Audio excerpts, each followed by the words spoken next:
Meu nome é Bruno Galvão, eu sou professor de ciências e vou falar sobre placas tectônicas. Esse é um assunto voltado para o 7º ano do ensino fundamental e faz parte do grande tema Terra e Universo. Quais são os objetivos dessa aula?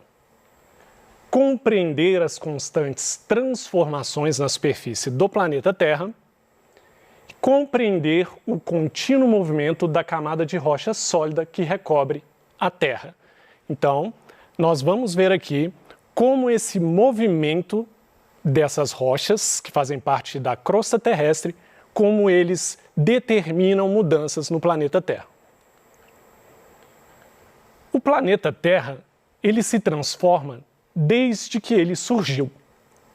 E até hoje continua se transformando. No seu surgimento, essas mudanças eram muito bruscas. No entanto, hoje nós temos umas mudanças ocorrendo de forma mais lenta. A crosta terrestre ela não é contínua. Ela é toda quebrada em pedaços. Esses pedaços de rochas são chamados de placas tectônicas ou placas litosféricas. Essas rochas, elas estão encostadas umas nas outras e se encaixam como se fosse um quebra-cabeças. Quais são os tipos de placas tectônicas que existem? Basicamente, você tem as placas oceânicas, que são aquelas placas tectônicas que estão abaixo do mar, as placas tectônicas continentais, que estão abaixo dos continentes, ou seja, da porção de rocha e terra da crosta terrestre, e são as mais usadas. Mas alguns usam o termo das placas oceano-continentais, que são aquelas placas tectônicas que se situam uma parte abaixo do continente e outra parte abaixo do fundo oceânico. Aqui temos algumas das principais placas tectônicas. Apesar de existirem mais de 50 placas tectônicas, algumas se destacam até mesmo pelo seu grande tamanho. Temos aqui placa do Pacífico, placa de Nazca, sul-americana, norte-americana, africana, placa de Cocos, placa arábica, placa antártica, placa australiana, placa euroasiática, placa da Filipinas, placa indiana e placa do Caribe. Reparem que não é difícil gravar o nome de algumas placas, porque essas placas fazem referência a regiões do nosso planeta. Vamos ver isso no mapa. Reparem então a placa do Pacífico, que está à esquerda da tela. A placa do Pacífico, como o próprio nome indica, ela está abaixo do Oceano Pacífico. Então ela é considerada uma placa oceânica. A placa norte-americana, por exemplo, logo acima da placa do Pacífico e acima da placa onde nós estamos.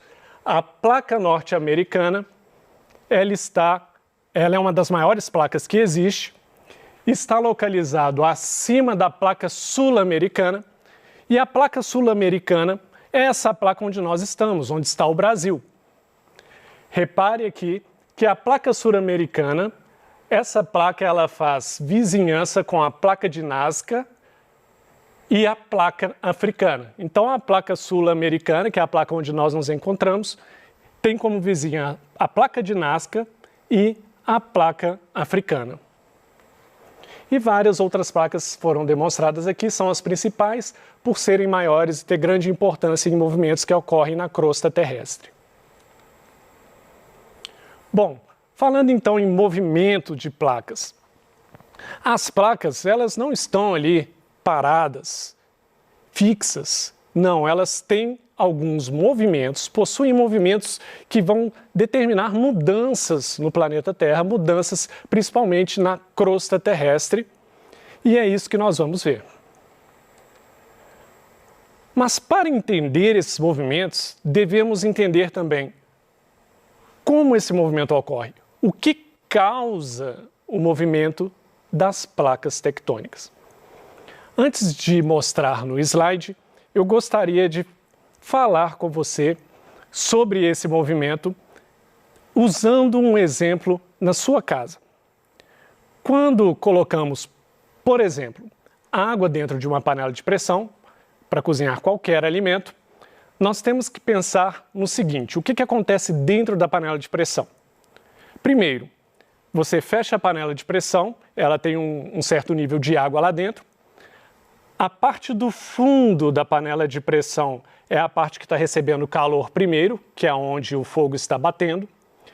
E a parte mais próxima da tampa da panela de pressão é a parte que vai receber calor depois.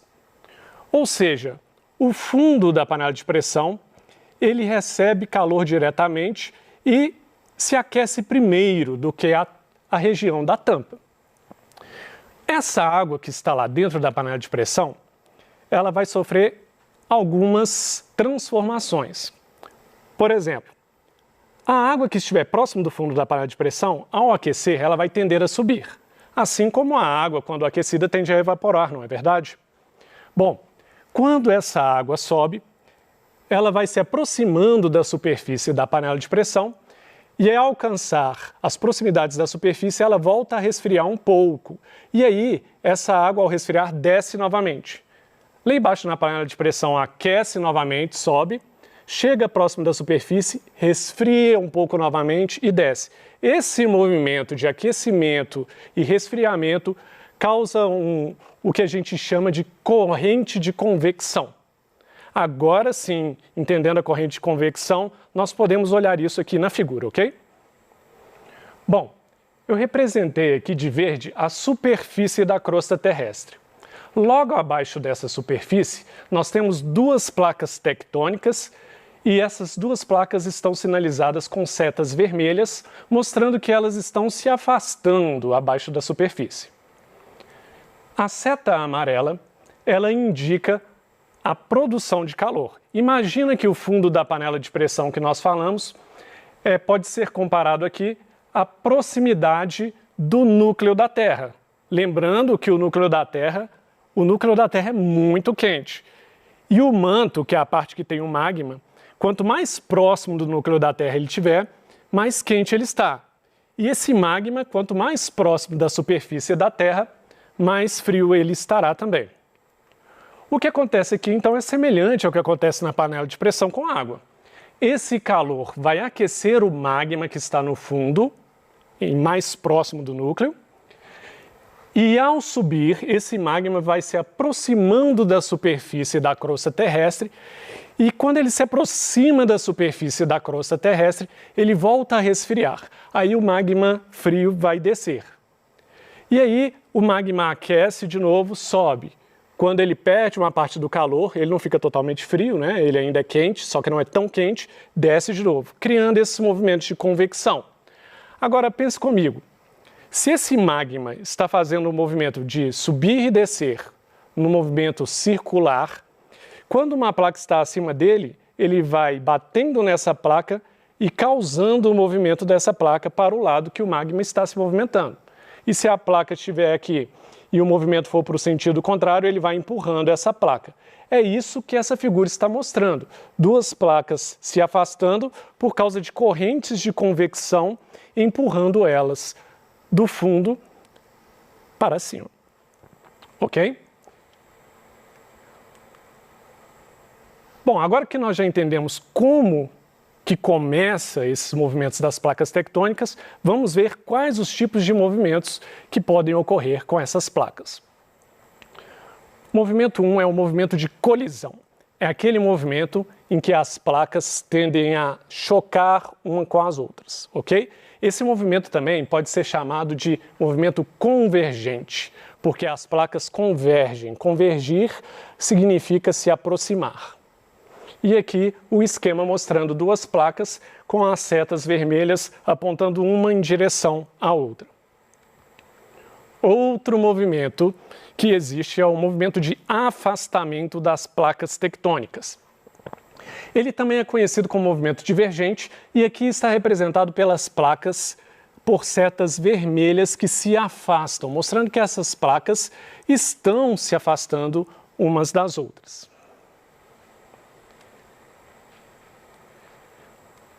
E, finalmente, o movimento de deslizamento lateral.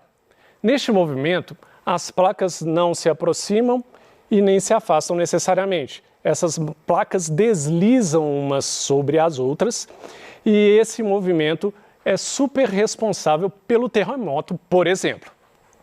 Esse movimento ainda pode ser chamado de movimento transformante, ok? Vamos ver, voltando naquele mapa novamente, o movimento dessas principais placas no mundo. Olhando aqui para o mapa, nós podemos perceber que a placa do Pacífico, que está à esquerda do observador, ela tende a se distanciar da placa sul-americana e da placa de Nazca. Agora vamos reparar a placa em que nós nos encontramos, a placa onde está o Brasil. A placa sul-americana, ela está em contato de um lado com a placa africana e do outro lado com a placa de Nazca. A placa de Nazca, ela tem um movimento de colisão com a placa sul-americana e esse movimento de colisão, inclusive, foi responsável pela formação da Cordilheira dos Andes, a maior cordilheira do mundo em termos de comprimento. Então, a placa sul-americana se aproxima da placa de Nazca, enquanto a placa sul-americana em que nós nos encontramos se afasta da placa sul-africana, se afasta da placa africana. Reparem que a seta da placa africana mostra ela indo em direção à placa euroasiática, enquanto a placa sul-americana mostra que a América do Sul está indo em direção à placa de Nazca. Tem outros exemplos aqui, mas eu acho que esses são exemplos mais importantes, até mesmo porque trata das nossas vidas, né? A placa sul-americana, eu acho que é mais importante que nós tenhamos algum conhecimento sobre ela, porque é onde está o Brasil, é onde nós vivemos, e todas as interferências do movimento dessa placa, somos nós que vamos senti-los. Bom, temos alguns pontos principais que é muito importante nós destacarmos do que foi dito até aqui. Primeiro, o planeta sofre constantes transformações. É claro que essas transformações não são apenas na crosta terrestre.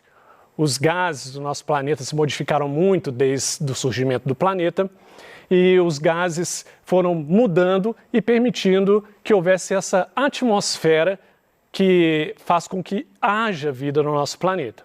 Mas aqui nós destacamos as transformações que ocorrem na crosta terrestre, transformações que ocorrem devido aos movimentos das placas tectônicas. Então nós vimos que as placas tectônicas elas podem se afastar, colidir ou deslizar, e esse movimento causa algumas das seguintes transformações. Por exemplo, o movimento de colisão das placas tectônicas, ele pode gerar, por exemplo, o vulcanismo, produção de vulcões, ou o aparecimento de cordilheiras, como eu disse, a Cordilheira dos Andes. Já o movimento de afastamento das placas é o principal responsável pelo aumento dos fundos oceânicos. Então, os oceanos eles têm ganhado cada vez mais tamanho, né? Eles têm se expandido, e essa expansão tem a ver principalmente com o afastamento das placas tectônicas. E, finalmente, o movimento de deslizamento lateral, ele está relacionado principalmente com terremotos, e esse movimento de deslizamento lateral, nós vamos ver num exercício daqui a pouquinho, que existe um exemplo muito claro e muito nítido aí entre as placas principais aí que existem no mundo. Nós falamos também que a crosta terrestre é dividida em placas tectônicas, e isso foi o assunto principal. E aí a gente tem que destacar, mais uma vez, que quando você fala placas tectônicas ou placas litosféricas, você está falando da mesma coisa. E lembrar que essas placas, então, elas estão encaixadas como se fosse um quebra-cabeça gigante. Falamos de correntes de convecção, que elas é que movimentam as placas. Então, o motivo das placas se movimentarem é justamente a existência de correntes de convecção. Os movimentos que existem: colisão, afastamento e deslizamento. E tem uma coisa importante aqui que a gente deve reparar. Quando eu mostrei aquele mapa, eu disse que a placa sul-americana tende a se afastar da placa africana. E a placa norte-americana, que está acima da nossa, ela tende a se afastar da placa euroasiática. Se você pegar a América do Sul e a América do Norte, em geral, elas têm a tendência de se afastar da Europa e da África. Então, o movimento que a gente tem no momento é de afastamento das Américas em relação à Europa e em relação à África. E aí é válido a gente fazer um pequeno exercício para a gente poder compreender melhor esse assunto. Dê pelo menos um exemplo de placas litosféricas vizinhas que sofrem colisão, afastamento e deslizamento lateral. Então a gente precisa de um exemplo de placas vizinhas que sofrem colisão, um exemplo que sofra afastamento e um exemplo que sofra deslizamento lateral. Esse tipo de questão, ele não é feito simplesmente lendo o enunciado e respondendo.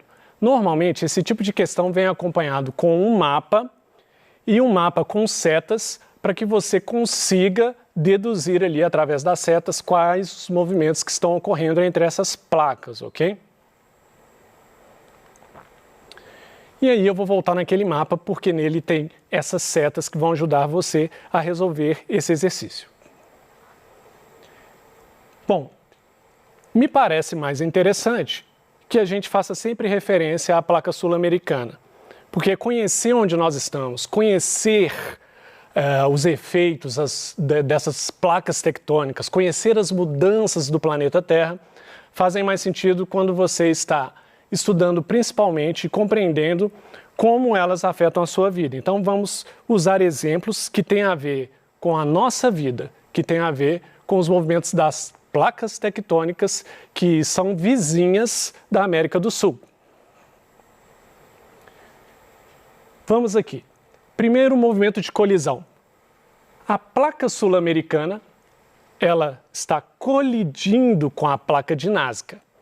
Isso é importante demais, porque a placa sul-americana, ao colidir com a placa de Nazca, isso aconteceu a primeira vez há muitos anos atrás, milhões de anos, e isso causou o surgimento da Cordilheira dos Andes.